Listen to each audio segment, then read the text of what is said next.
Hello दोस्तों, your technical friend में आपका एक बार फिर से स्वागत है। कई बार आपके साथ भी ऐसा हुआ होगा कि जब आप अपनी पेन ड्राइव कंप्यूटर में इंसर्ट करते हैं तो आप देखते हैं कि विंडोज़ ने तो आपकी पेन ड्राइव की साइज़ बता रहा है और नहीं ये बता पा रहा है कि कितनी भरी हुई है। जैसा कि आप बाकी ड्राइव्स के लिए देख सकते हैं कि ये बता रहा है कि इसकी साइज़ क्या है और ये कितनी भर चुकी है। और जब आप इसको एक्सेस करने के लिए इस पर डबल क्लिक करते हैं तो विंडोज़ ये बताता है कि आपको इसको इस्तेमाल करने से पहले फॉर्मेट करना होगा। चलिए कोई बात नहीं, इसको फॉर्मेट करके भी इस्तेमाल में ले लेते हैं। इसके लिए मैं इसके फॉर्मेट डिस्क पे क्लिक कर देता हूँ और आप देख सकते हैं ये मेरी पेन ड्राइव की साइज भी गलत बता रहा है। मेरी पेन ड्राइव 16 GB की है जबकि ये केवल 64 MB शो कर रहा है। फिर भी कोई बात नहीं, अगर फॉर्मेट करने से ही सही हो जाती है तो चलिए इसको सही करके देखते हैं। इसके लिए मैं इसके स्टार्ट पे क्लिक कर देता हूँ। आप यहाँ पे देख सकते हैं कि इसको फॉर्मेट भी नहीं कर पा रहा है। विंडोज ने साफ मना कर दिया है कि इस पेन ड्राइव को फॉर्मेट नहीं कर सकते। तो इस केस में आप क्या करेंगे, आप अपनी मेमोरी कार्ड या पेन ड्राइव को फेंक देंगे और एक नया मेमोरी कार्ड या पेन ड्राइव परचेज करके ले आएंगे। पर आप चाहें तो इसको सही कर सकते हैं। चलिए वो सब सीखने से पहले एक बार ये देख लेते हैं कि ये पेन ड्राइव और मेमोरी कार्ड ऐसे ख़राब क्यों होता है।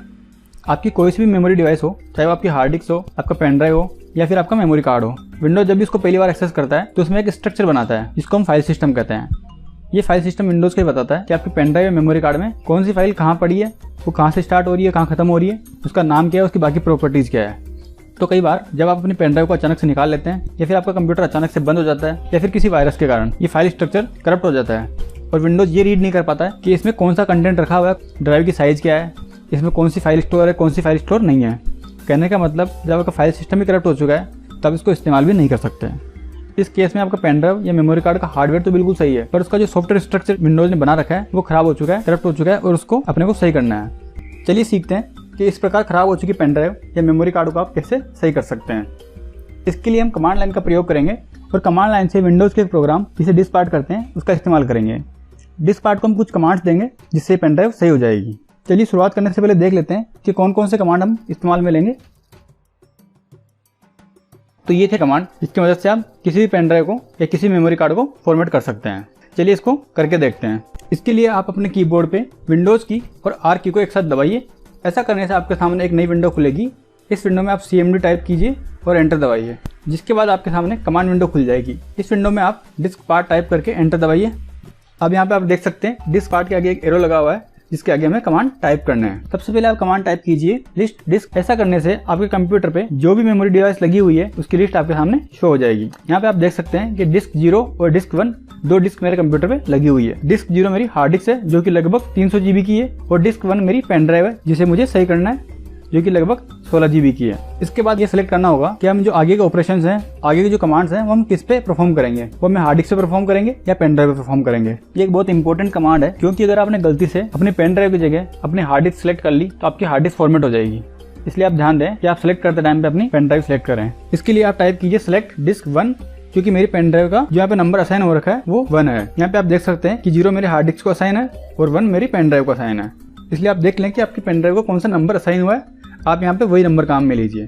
अगर आपकी पेन ड्राइव को नंबर 2 या 3 या 4 कुछ और असाइन है तो आप वही टाइप कीजिए। इस कमांड से मेरा पेन ड्राइव सिलेक्ट हुआ है और कोई दूसरी ड्राइव तो सेलेक्ट नहीं हुई है। इसको कंफर्म करने के लिए मैं लिस्ट डिस्क कमांड दोबारा से टाइप करूंगा। यहाँ पे आप देख सकते हैं कि मेरी पेन ड्राइव जो कि डिस्क 1 है उसके आगे एक स्टार लग गया है। इससे ये कंफर्म होता है कि करंटली मेरी पेन ड्राइव ही सिलेक्ट है। चलिए पेन ड्राइव का जो कंटेंट था और जो फाइल सिस्टम खराब हो चुका था उसको क्लीन करते हैं। इसके लिए मैं क्लीन कमांड टाइप करके एंटर दबाऊंगा। यहाँ पे आप देख सकते हैं कि पेन ड्राइव क्लीन हो चुकी है। अब हमें इसके अंदर पार्टीशन बनाना है। आपने देखा होगा कि आपके हार्ड डिस्क के कई सारे पार्टीशंस हैं जो आपने कभी न कभी बनाए होंगे। इसी प्रकार पेन ड्राइव को इस्तेमाल करने से पहले अपने को भी इसमें एक पार्टीशन क्रिएट करना पड़ेगा। तो इसके लिए आप टाइप कीजिए क्रिएट पार्टीशन प्राइमरी। इस कमांड की मदद से आपकी पेन ड्राइव में एक सिंगल पार्टीशन बन जाएगा जो कि प्राइमरी टाइप का होगा।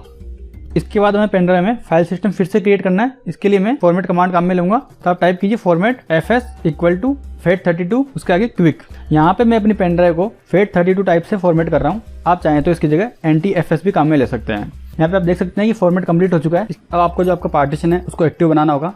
इसके लिए हम एक्टिव कमांड काम में लेंगे। अब आप असाइन टाइप कीजिए और एंटर दबाइए, जिसकी मदद से आपकी पेन ड्राइव को एक ड्राइव लेटर असाइन होगा। जैसे आपकी हार्ड डिस्क में C, D, E, F आदि ड्राइव बनी हुई है और उनको एक लेटर असाइन हो रखा है, ठीक इसी प्रकार आपकी पेन ड्राइव को भी एक लेटर इस कमांड की मदद से असाइन हो जाएगा। अब आप देख सकते हैं कि मेरी पेन ड्राइव फॉर्मेट हो चुकी है और उसकी जो पुरानी साइज थी वो दिखा रहा है। तो दोस्तों उम्मीद करता हूँ कि आपकी खराब हो चुकी पेन ड्राइव या मेमोरी कार्ड भी इस मेथड से सही हो जाएगी। और अगर आपको ये वीडियो अच्छा लगा तो इसको लाइक और शेयर जरूर करें। साथ ही अगर आपको इस प्रोसेस में कोई दिक्कत आ रही है, कोई परेशानी आ रही है तो आप नीचे कमेंट बॉक्स में अपना मैसेज छोड़ सकते हैं। मैं आपके सवालों का जवाब देने की पूरी कोशिश करूंगा। तो दोस्तों हमारे साथ बने रहने के लिए धन्यवाद और मिलते हैं नेक्स्ट वीडियो में।